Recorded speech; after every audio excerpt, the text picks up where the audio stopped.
Hello to everyone. How are you, fellow viewers? We present to you once again the Hot Eyes show today. I hope you are going to enjoy the show, and every Sunday we promise we all you a Hot Eyes show every Sunday. Today we have an interesting topic. We are going to be having the guest who happens to be the Secretary General of Humanists Zimbabwe, reflecting on him on how they celebrated the World Humanist Day. And my guest today is Blessed Masuku. And always don't forget to subscribe, to follow, to like our programs so that you won't miss any program whenever we go live. Masuku, we welcome you in the studio.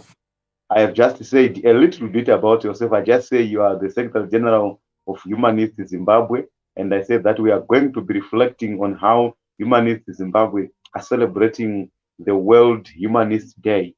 So you can introduce yourself before we go further into our show.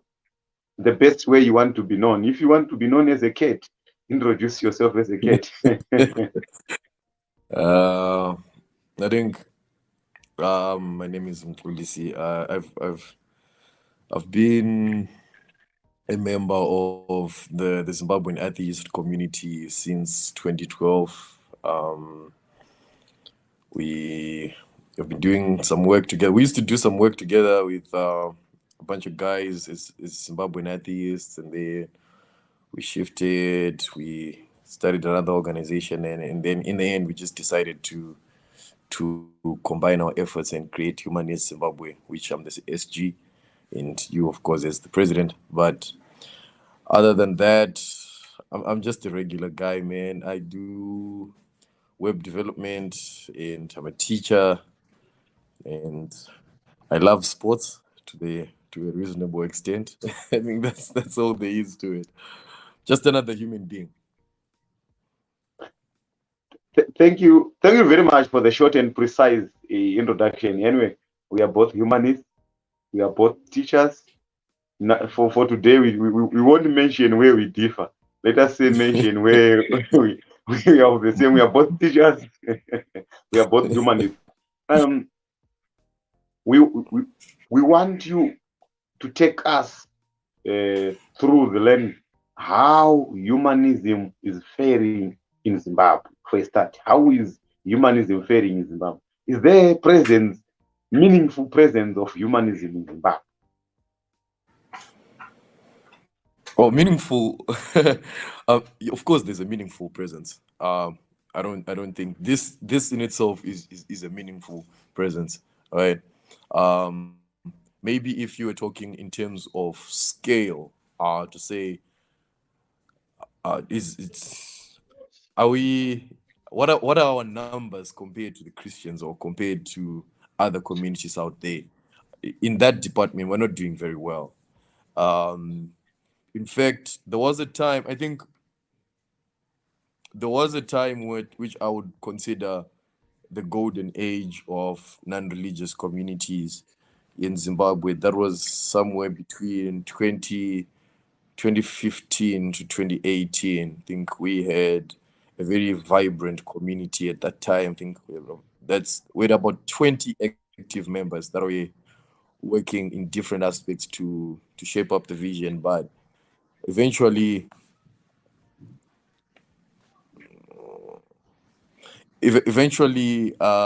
things just sort of died down a bit. But now we're working towards a resurgence. I think you and I have been working closely on that. So I think one of the reasons why it has been like that, why there hasn't been any growth, it's there was no service to what we were doing. We were just individuals that came together because they shared a common belief system or because they stood against a common belief system. But beyond that, there wasn't really any conversation or any effort to, the important questions on how can we contribute to our societies, how can we as humanists, as atheists, give something tangible to the community. So as a result, you realize that we have groups where we have humanists and atheists that exist right now, some of them that date back to 2011, right? But they can go quiet for like a month or so because there wasn't anything that we were striving towards. It was just people doing their thing, and eventually when that lacks, I think people just lose interest at some point. What's wrong with my network? Yeah, I can't deny the temptation to agree with you that the years between 2015 and 2018 were the golden age of humanism in Zimbabwe. Actually, for myself, I wasn't a humanist as far as 2012. Actually, I started to gravitate towards humanism in the fall of 2014, early 2015, and actually in Mm. 2016, I was feeling like, yeah. So I think a number of people, I don't know what was happening, a number of people, a number of Zimbabweans, actually, maybe it was what they call the spirit of the time in Zimbabwe. Even some civil society organizations, they used to go on the street and protest for different reasons. So I think it was a time where most of Zimbabweans felt that they should express themselves. They should come out of the closet where they were before. And I think also humanists also take the advantage to go out of the closet. But Mm. unfortunately, you mentioned that a number of initiatives died naturally. But as we speak, here we have Humanists Zimbabwe. But I'm sure it didn't start as Humanists Zimbabwe. So you can take us down the line how Humanist Zimbabwe came to be, when and who were the founding members, who were the passengers who actually came on board later on, and etc. etc. The history up to what we are today, up to the stage where we are today. Take us down the line. Oof. That's a very long story, but I'll try to make it short.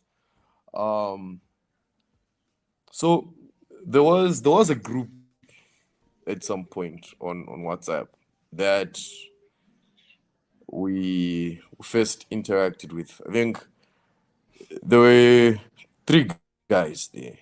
There was the first guy. I can't disclose his name because he has long since distanced himself from atheism and from everything that we were doing. Um, but he is the one who put us all together, and he was the founder of Zimbabwean atheists. It's quite crazy when I tell people that. Do you know that the founder of Zimbabwean atheists, the first atheist organization, is now a Christian? so uh so yeah, he put us in together, and then I remember among the first members there was Auton Mungani. You probably know him as Necessity.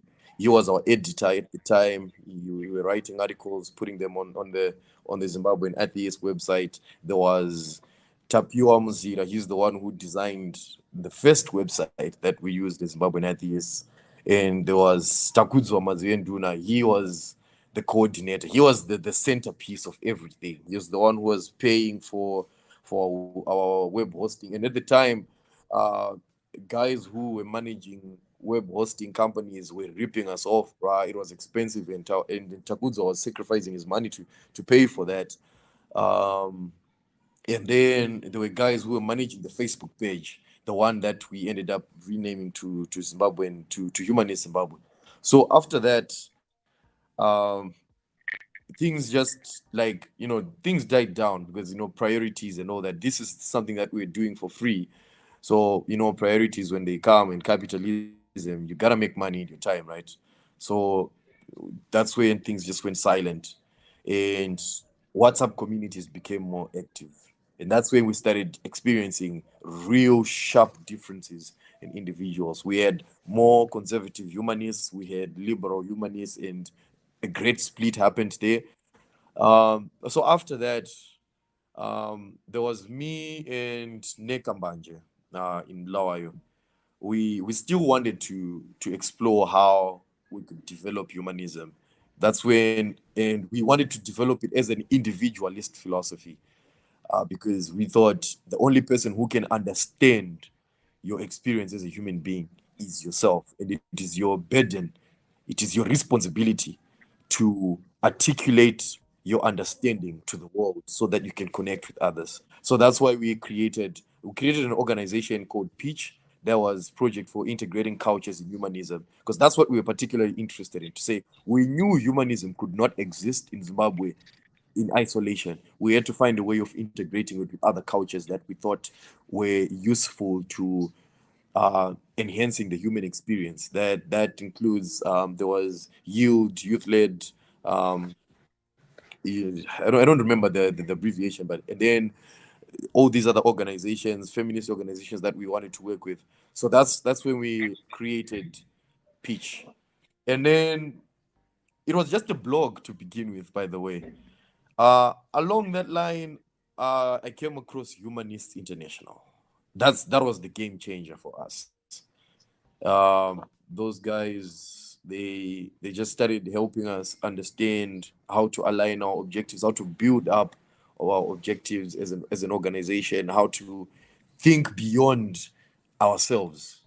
Start building a community that is so sustaining, a community that can live beyond us. So we decided to rename to Humanist Zimbabwe. But before that, we got a grant. That grant took us a long way, and we that's when we built that studio that we have now. And all of the projects that we have, I think they got resuscitated from that. So it's been a long journey.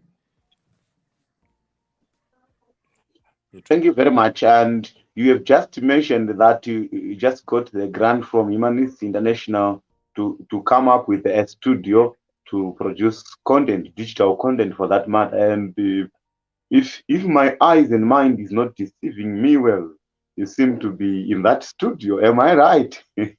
Yeah, that's where I do the work now. Yeah.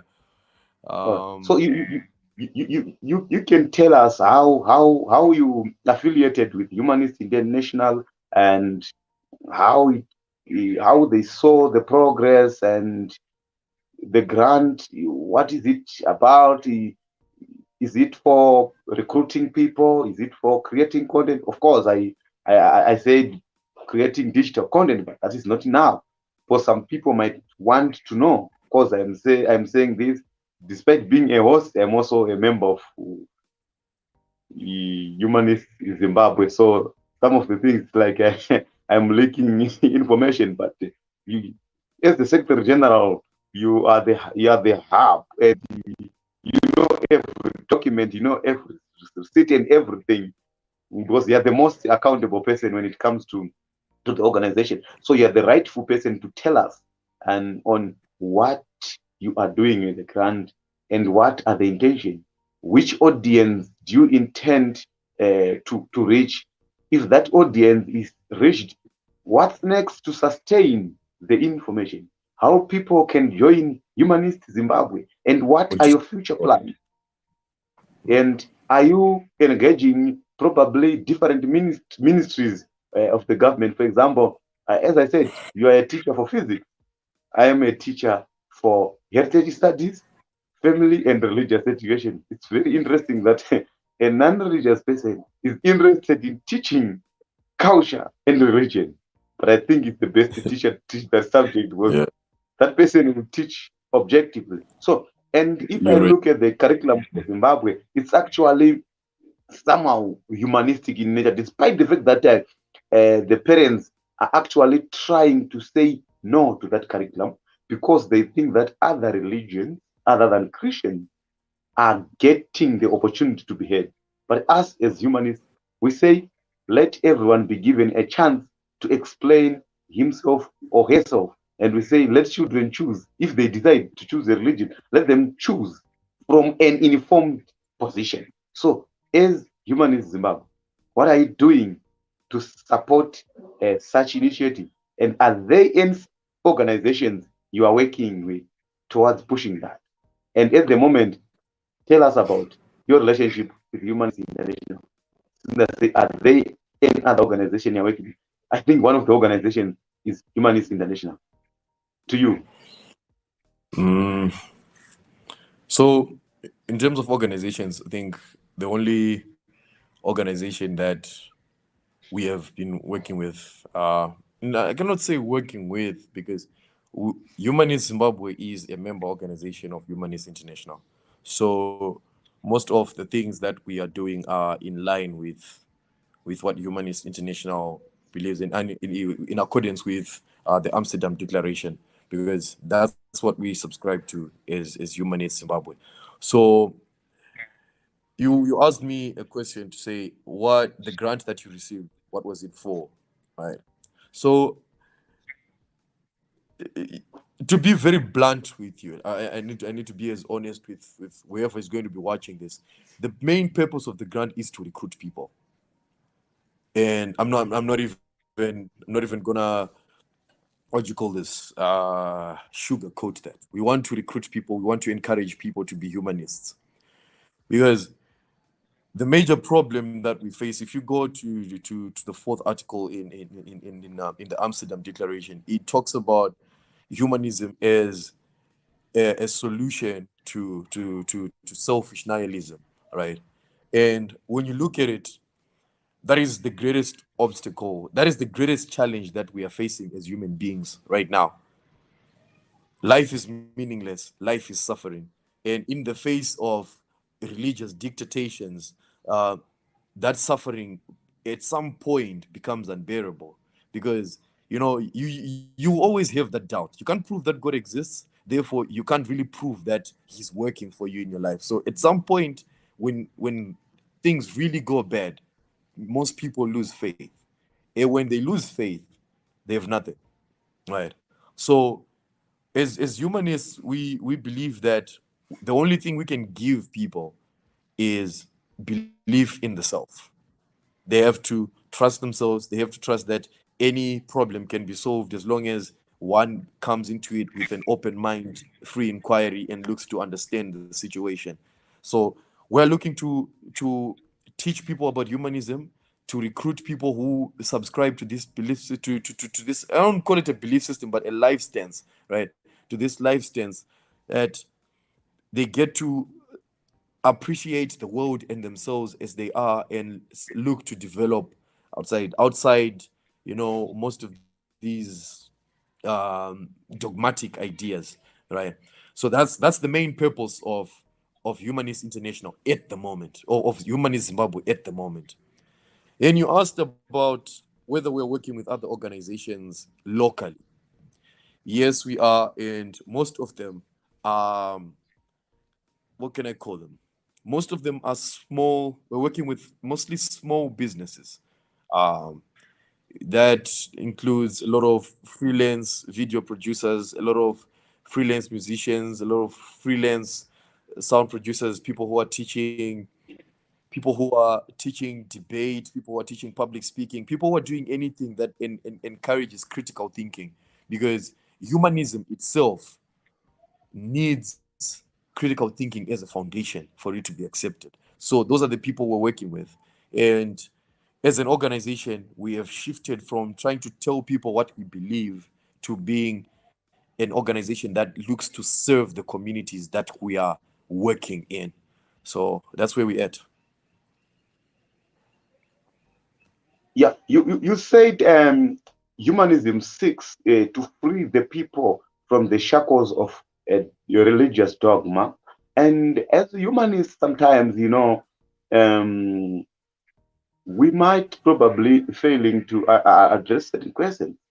And you earlier on, you mentioned about the founder of the atheist community in Zimbabwe, that he left humanism and went back to Christianity. It was probably he Mm. felt that his life was somehow empty. And 3 weeks back, one of the most And the well-known humanist from Somalia, our sister, our beloved sister, in the words of Richard Dawkins, we still love him. She recently converted to Christianity, and I saw Richard Dawkins struggling to convince her that you are not a Christian, but you're a political Christian that is in Iron His Alley. And when I listened to the conversation she had with Richard Dawkins in New York, in America, I realized that she was saying her life was somehow empty.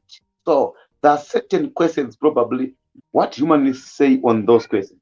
Number one, what happens when a person dies? What happens when a person feels that he or she no longer have any idea on how to solve a certain life, a certain life threatening a problem? What as humanists can we offer? How can we fill in that vacuum from a Zimbabwean perspective? Because I think as Zimbabwean, we should have humanism, which is explained to the Zimbabwean people in the Zimbabwean language, not literally language as in Ndebele or as in Shona or Tonga or Venda, but a language which is closer home, a language which is understood by the Zimbabwean community, so that they won't feel empty. You know, religion gives a lot of comfort sometimes. When you lose a relative, they come and offer. Sometimes what they offer is not spiritual, but they offer entertainment. They sleep the whole night singing. If we have a humanist dying today, can we go and spend the whole night entertaining the relatives of the person, singing or something like that? What, how to answer those questions about death, about what happens after death, what happens when a person is extremely sick, probably with a disease like cancer. I don't know if you're getting where what I'm trying to say. I'm giving all this background I do. so as to just clarify the question. From your question, I got two things. You asked what does humanism offer in terms of ceremonies that help people cope with difficult times, right? And then the second thing that I got is what does humanism offer individuals in moments where they go through existential crisis, right? So those are two things that I got, two questions that I got. Yeah. I'll start with the first one. The first one, in terms of now, what does humanism offer in ceremonies? They have been There's humanist ceremonies. That's one of the most exciting things I come across. And I'm also I went I'm a humanist celebrant. That means I can facilitate a humanist wedding. That so when you decide to have a wedding, you can always call me, and I'm still working towards regularizing my paperwork with the local council, local government. But we have our ways of doing things as humanists. There are humanist ceremonies for weddings, humanist ceremonies for funerals, for baby showers, name giving ceremonies. All these other things that are there. What humanists like, why we need a lot of people to subscribe to humanism is the fact that the more people we get, the more we can build that community. You understand? Um, at the moment, here in Zimbabwe, we can offer you something. Like right now, if you have a problem, I can come to you. I will come to your aid instantly because you are part of my community. I understand you as a person, right? So I think that's one thing we're looking to say. Let's build up our numbers, and then we build a self-sustaining community. I think this is a conversation that we've been having dating back to when we first met. Say, how can we create a system that can support not just our members but our community when it needs help, right? So that's the first thing. The second thing, you said there are certain questions that humanism needs to be able to answer, like what happens after death, right? And where did we come from, and all these other questions. And you ask them as if religion, you said, what does humanism offer to fill in the void? You ask as if that void has been filled. That void hasn't been filled, my friend. Deep down, we all know that life is meaningless. I think we all do. I think if we know that the abyss is always staring at us, and we know that life is meaningless because any moment that we experience, no matter how intense it is, it passes. No matter how much you try to cling on to every moment, it dies. We are dying in every moment, right? So that in itself just shows you that everything that we cling on to, because it passes away, is meaningless. And religion cannot stop that from happening. That is the greatest threat that we face. That is nihilism. Once you see that, you can't unsee it. The abyss just starts staring at you. You see yourself dying in every moment. You see things losing significance in every moment. And the reason why religion is losing its grip among the youths is because the youths are becoming more and more exposed to that meaninglessness staring down at them. Right? So religion never filled that void. Religion only tried to keep people in a cage from looking at that void, right? But then eventually people break out of it. And when they do, that's what happened to your friend, Ayani Hisi. She became an atheist. And when she became an atheist, she came face to face with that abyss, that meaninglessness, that nothingness. And it consumes you, man. It consumes you. You have been there. I know you have been there. You know it when it faces nothing, food doesn't even taste the same. You understand? Most people would call it depression, and I think it's just nihilism manifesting in your consciousness. But then the only solution that we have, because all of the things that we're experiencing are human phenomena, the only solution that we can give people is to trust that the human condition can rectify it all. Once you start looking into the community, once you start understanding yourself as a person, and you you try your best to appreciate the world and interact with everything as it comes, also understanding that there are certain things you can't change. Time will pass. This is the one life we have, and you'll die. That's what we want people to understand. And once you understand that, you live your life in a very meaningful way, meaningful and intentional way. So there's those questions that you're asking, like, what happens after we die? You are dead. What happens after you die? People continue to live their lives. You are dead. You understand? So people need to be encouraged to think rationally about these things, to welcome these things as a part of life and move on. The same way that we accept gravity. We just move on. I don't know if that answers your Thank you question, very much. but Thank you very much for the sharing. Anyway, the title of our show today is Humanists Zimbabwe, celebrating World Humanist Day. So our conversation is in celebrating that. And one of the greatest advantage we have as a Humanists Zimbabwe, I don't think throughout the world there is an organization which is as youthful as ours. So we are guaranteed probably of the next 50 years of sustenance, and if we probably live, if let's we hope live madly. we won't face the crisis of people like the founder of athletes community in Zimbabwe, or our sister his who actually left the non-religious community. So I think that alone, but this is not, it's not like an interview where, of course, I'm asking you a lot, but I think it should be a conversation with, because we are both humanists.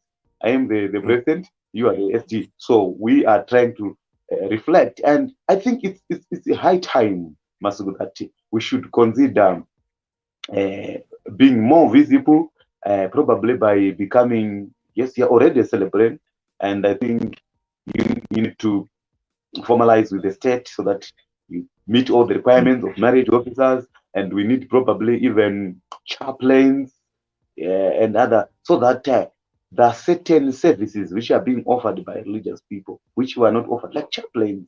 Chaplains shouldn't be reserved for religious people only. Eh, Marriage celebration shouldn't be reserved for religious people. Naming mm. and That's other true. things like even charity shouldn't be reserved. So we should actually prove to the Zimbabwean community that there is nothing special about religion, because we can still offer what they offer. Mm, mm, So mm. I think all those things we have to consider that. In the past week, I was approached in the past 2 months with two people, young people again, who were saying, we thought we are the only humanists in Zimbabwe. Yeah, I Actually, remember that. whenever a person realizes that there is a community, though small, a community of humanists in Zimbabwe, they're so excited that they feel like they've found themselves, because they'll be thinking, probably I'm alone. And I think if we keep on opening up, it will help us. So I think it's high time. I'm sure there are some people who can actually help humanists in Zimbabwe. What can we tell them? Suppose there are some people who might actually be interested after listening to this program. They want to help us to do a particular project. Probably they want to help us to train chaplains. They want to give us something. Probably we have some people who are willing to go. Probably if you want to be a chaplain in the security forces, some people willing to go for some, although physical training and theory there that because you can't be a chaplain, you can't work with trained people when you're not trained. You need training, maybe prisons and other things. So some people might be watching and might be interested. So what can we tell those people who are interested in supporting what we are doing already, and who can help us to, or suggest to us to do something? I think let's start with the most important thing, where they can contact us from. I think they can contact us mostly on Facebook, on our page Humanists Zimbabwe. That's where we have our email there, and our contact phone numbers are there as well. They can contact us there, and then we also have an X handle. They can message us there as well. Um, our headquarters, currently temporary headquarters, is in Masvingo. So for whoever wants to see the work on the ground, the studio, and what we're trying to offer the community, that's where they can find us, right? But then, as a way of trying to motivate them, if they are not sure uh, whether we're the right people to work with them, there's one thing I just have to say. There are two types of people in this world. There are those that believe in mankind, those that believe that all problems are surmountable, all problems can be solved through human thinking, through science, through innovation, free inquiry. And then there are those that have forfeited human responsibility in solving problems. We are not the latter. We believe that we can solve human problems. We believe that human beings should be encouraged to be active, to innovate, to create, and to improve their communities. So if that's something that interests them, they can contact us. We have been working, we have been through different things as individuals. We didn't even know each other 5 years back, yet here we are. So it just goes to show, look at most of the members that we have heard, what they have contributed to our community. We are just people who are motivated by the desire to make things better for everyone. It's a place of people. We live in a world full of people, and the only way to make the world better is to make it better for people around us. So I think that's the only thing I have to say. I don't know if that's enough. What do you have to say as the president of the organization? Yeah.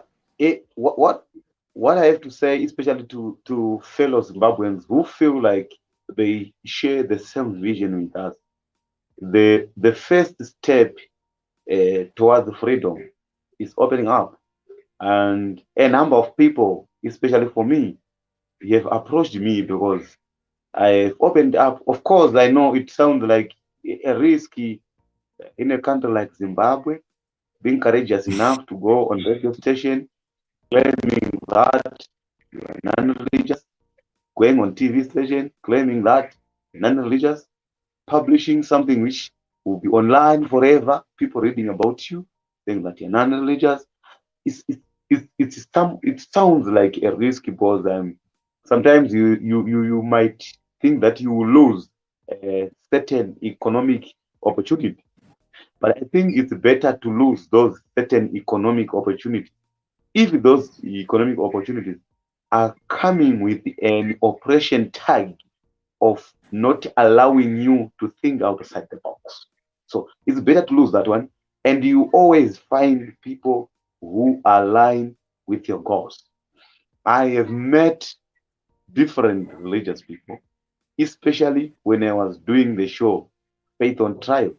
I used to engage at different pastors on television. And when we go to the dressing room where they do makeup, you know, majority of those pastors, they will shake my hand and they say, "Oh, I didn't know that even people who are non-religious know scriptures and religion better than religious people."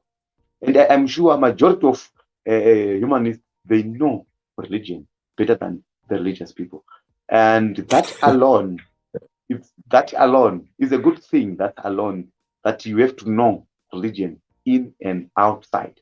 And it helps you because nowadays, the period we are living in, it's different from medieval era where you will be killed, where you will be stoned, where you will be maybe thrown into fire for not believing. Nowadays they can insult you, they can do whatever to you, but you can still defend yourself. And I'm happy some religious people, they see the goodness in what we do. They acknowledge and they praise us a lot.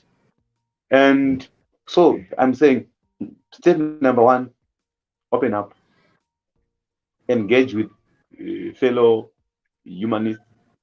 I know the journey for one to be openly a humanist is it is an uphill task, and it takes a lot to open up. Imagine having parents who are extremely religious, that the ones who are feeding you every day, you eat their food, and they're sending you to school. You wake up telling them that you're non-religious. So Mhm. we are here. I think, another thing we have to add, besides these things of marriage officer and what's it, don't you think we are supposed also to come up with psychosocial help, especially to help those who are living in religion? Because it's psychosocial to help people. Because sometimes you find a person becomes from faith becomes agnostic, becomes things Mm. like, I might be wrong, tries to go back to religion. But I think they need a sort of like a codified way of how to live religion. Yes, let Do us you think that's reiterate possible? this. Let us Do you think reiterate. that's possible? Yeah, it's possible. And we should make it clear this. We have nothing against any religion, but we won't stop helping those who want to live it. We have nothing, and we respect your beliefs if you believe in whatever religion.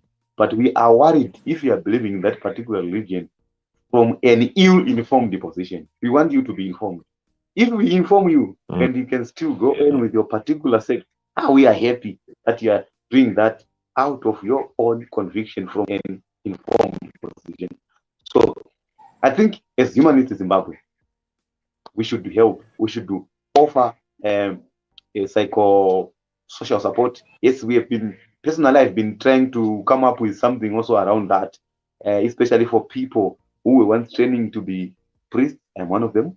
Who were once training to be imams, who want to be training to be rabbis, because I think for them they get more stigma than others.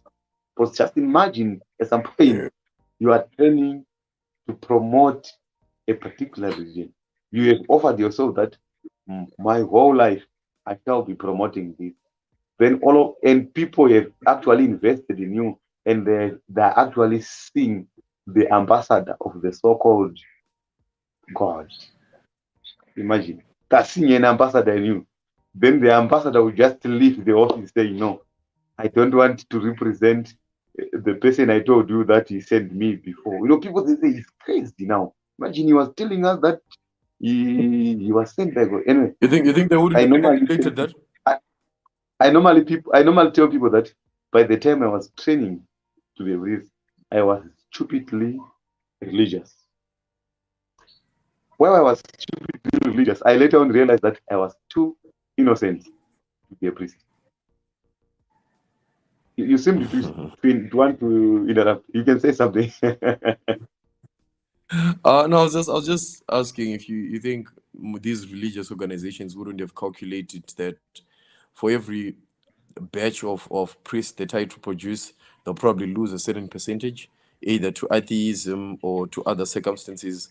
They would have calculated that. It's not a loss for them. It's nothing surprising. I think any smart institution, and you have to know this, religious institutions were crafted by very smart people. They calculate all these things. It's not a surprise. I don't think it would be a surprise to them. Just to go back to what you had mentioned on whether we can give people a structured way of navigating their lack of faith. I honestly don't. I'm not a psychologist. I don't understand how these things work, and I've been one to downplay mental health issues. I just think as a man, whenever you find yourself in feeling low, or you think your mind is, sit down and be very honest with yourself right there and they have those conversations that you're not comfortable having with yourself, and then you'll find your way. If you haven't found your way, then go to sleep, wake up the next morning, you'll find your way eventually. So I don't think there's a structured way of handling this. But of course, differences, we have those differences. But the only thing I can recommend anyone who is going through any crisis, any mental crisis, find a community as quickly as possible. The first community I interacted with when I became an atheist was the Atheist Republic community, the forum there. It has millions of people, bro.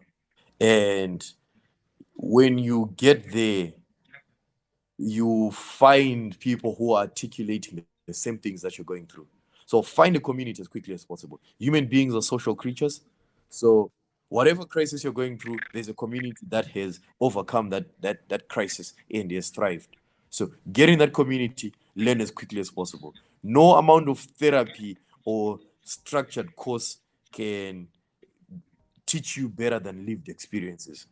So as opposed to trying to create a course, let's make our communities more accessible.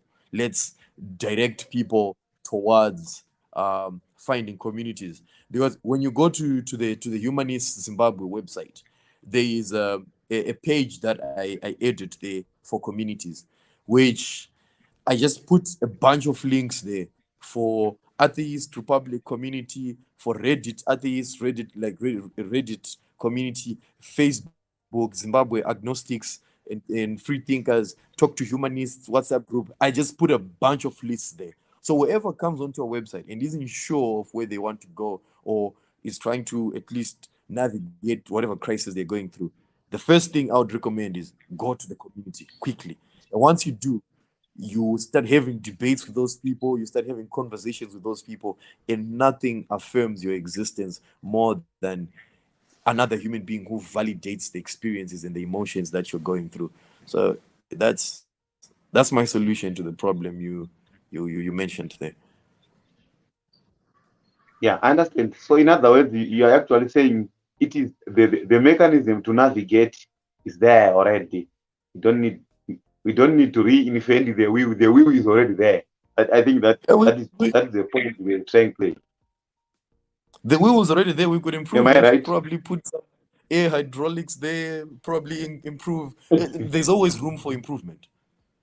There's always room for To make them improvement. tubeless. We just you make them tubeless, hey, and all those other things.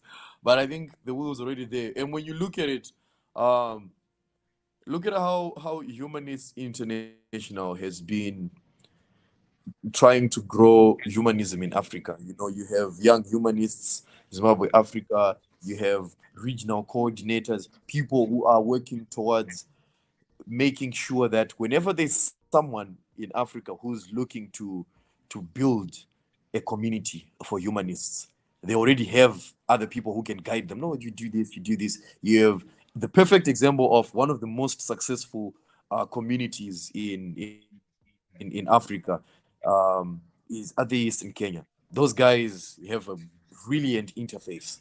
It's arguably one of the best UIs and UX designs I have ever seen in terms of non-profit organizations. It is welcoming. It teaches you. It's like you get into a house that just shows you, oh, this is the room for this. This is the room for this. And if you're looking for this, you can find it here. And you don't have to do any thinking. You just get to where you want to get, and you make your choice when you get there. So that's something we have to work towards. First, it starts with us. We have to create organizations that are tailor made for service, for serving people. And then people will come to us. We just need to be more empathetic in our designs, I think. Yeah, I'm also impressed with the example you mentioned of a atheist in Kenya. I actually saw that, is it a month ago, their president was actually invited at a breakfast prayer or some sort. Their president Yeah. is too religious. Let those in Kenya don't take offense about this. Their president seems to be too religious. He normally calls for pastors to come and pray at State House. I was happy I saw their president being there. And that alone, I think, is a great achievement. And at some point, he was arrested and whatsoever, like the issue of our brother in Nigeria, who is also in prison, our brother Barack Mbala. I think maybe they're doing well that side in West Africa. I think East Africa, Uganda, I don't know the experience. Maybe in Southern Africa, we still have to up. And I saw Humanist Malawi is coming. It's coming. I think for us, can we judge ourselves or we let the people judge us? we, Yes. we, we might as well judge ourselves, because you can't get anywhere if you don't judge yourself, right? we can, Because we can do self-assessment. yeah, it's always necessary. It's always necessary. So if we can do self-assessment, so can we call ourselves as the best humanist community in the Southern Africa? No, we can't. We can't. So we are still far. We're still far. There's a lot of work that we need to do. Um, we we need to. We have our vision. We have our objectives. I think we just now need to shift our attention towards the things that we said we would do. That is, first of all, create that interface, because that's the first and the most important thing. Creating that interface, where whenever someone comes across us, they find us as an organization they can interact with and freely ask questions of us, and go away knowing that they've asked the questions they wanted to ask. Because we have to know it's not about us, it's about them. They have to be there and find us and say, can I ask these people this? Because everybody has a question. Like, everybody has a question. And it might not be well articulated, because the whole articulation of questions is a whole different skill altogether. But as long as they feel they have expressed themselves, they and we try our best to address what they want, that will be okay. So I think that's the first thing. We know that it's about the people, and then we start interacting with institutions. Then I think growth should be organic after that. Just a reminder to our views. Today, Humanist Zimbabwe. Yes, here I am, the president of Humanist Zimbabwe, with my brothers, Inspector General of Humanist Zimbabwe. We are celebrating World Humanist Day. Yes, it was on Friday, but we decided to celebrate it today, telling people about what Humanists Zimbabwe are doing and what we intend to do and how we came to be. So we say thank you to the digital era. We say thank you to science. We prefer science. Now, despite us being two in this studio, we have a chance to be watched by the whole world celebrating World Humanist Day. Thank you to Humanist TV Africa for giving us this opportunity to celebrate the day as Zimbabweans. I think we are the only one who have celebrated this day in style like this. I don't know if others did. we are not competing, but we are sharing so that in next year they can do like what we are doing. And we are also, we know that there are prospective people who might be willing to help a Humanist Zimbabwe. Masuk actually told you where to find us. You can find us on Facebook. You can find us on our website. You can find the information where to find us. And currently, as we speak, yeah, That's the eh, page eh, there. yeah, that's the page there. Yeah. That's the page for Humanist Zimbabwe. That's the website for Humanist Zimbabwe. So you can go there. You can find all the information you want. We even have some podcasts, where we were talking, where we were discussing some issues around the Humanist Zimbabwe, and you see all those links that are prepared for you. So make use of those links. And so those want to help us, whatever way you want to help us, probably it's with material, probably it's financial, probably it's personnel. We'll be happy to see humanists from other countries coming to Zimbabwe, probably for a particular program. We'll be very happy. We are open for collaboration. Please help us. Please collaborate with us. We told you earlier when we are one of the most youthful humanist community. Among the key leaders of Humanists Zimbabwe, for your own information, no one is above 35. So we are very youthful. We need some material, we need capacity building, we have a lot of energy. So the greatest capital we have, the greatest resource we have is human resource. As we conclude this virtual celebration we are doing, I'm sure this video will go far and wide, and I'm sure fellow humanists in different parts of the world will actually share with their friends and take time to listen to this. Your final words, Masu, before we close the show. Just your final words. I give you up to 5 minutes or less. I'm sure you can. There's something which I left out, which you feel that it should have been addressed. So you can just address it in 5 minutes. Then we close the show. Then people they enjoy. We know those who went to church, they will come back and they will enjoy, and they will regret why they went to church, because probably this one will be like a better service than what they had at the church. Anyway, nothing against religion. Over to you. Final word. I don't know, man. I think the one thing that I would like to say is sometimes if you're out there and you're struggling, because I think most of the people that are going to be watching this are people who have been struggling with these questions. You know those questions, right? And all I can say is I know you encouraged people to go out there and put themselves out there, but I would encourage them to just sit down with yourself first. That's the first thing. Sit down with yourself first, and whenever it is that you start thinking of these things, just listen to yourself, because a lot of people are afraid of listening to themselves. I don't know why. Um, I came across atheism at a young age. I didn't know what it was, but I was afraid of asking those questions too. So just ask those questions and find a community, because if you don't, you become isolated. And when you're isolated, you become very vulnerable to a lot of bitterness and anger that you don't really need to be harboring in your heart. And then to people who are already in the community, uh, those are the people I would say, come out, man. Let's get working. Let's get working. There's work that we need to do. You can see how, I know you won't agree with me, but you can see how religious thinking is eroding our communities. You can see how it's stifling our development. And so there's a lot of work that needs to be done. So come join us and let's get going. That's my final word.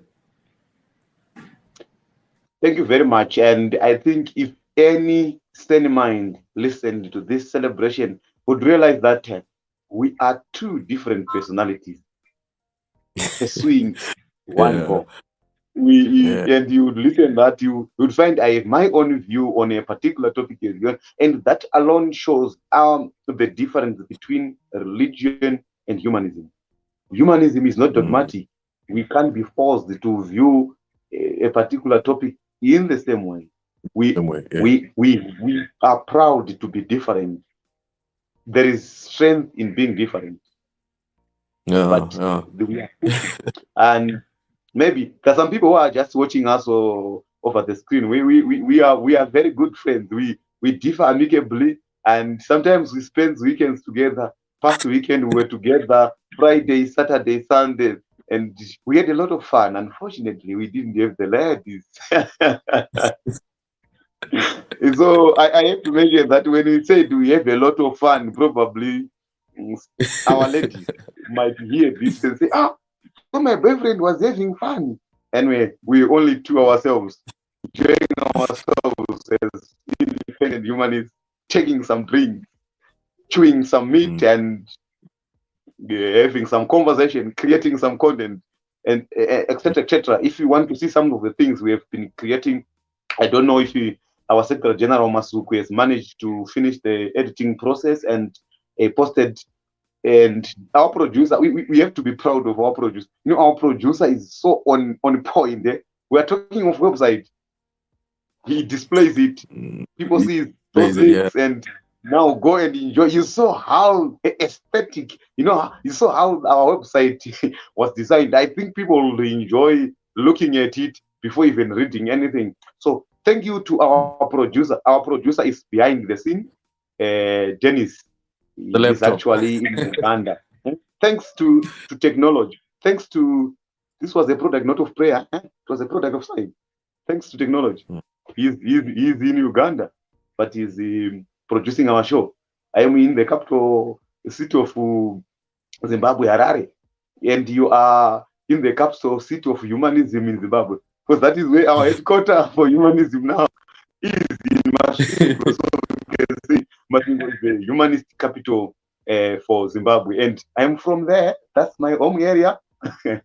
So, all right, Hey. it's the home of humanism in Zimbabwe and the capital city of humanism in Zimbabwe. Thank you to our viewers. Don't forget to subscribe to Humanist TV Africa, which has actually given Humanist Zimbabwe an opportunity to celebrate a World Humanist Day while being watched by the whole world. Don't forget to subscribe to us on YouTube, Facebook, TikTok. Just say at Humanist TV Africa. For inquiries, you can send an email info@humanisttvafrica.com or contact us on the WhatsApp number which is being shown on the screen, or visit the website www.humanisttvafrica.com. Till next time, thank you very much. Next Sunday, we come again with another Hot Eyes show. Please don't forget to engage Humanist Zimbabwe. Help Humanist Zimbabwe. Be part of Humanist Zimbabwe. Grow with Humanist Zimbabwe. A better society can be achieved through us all as humanists. Thank you very much. Yeah.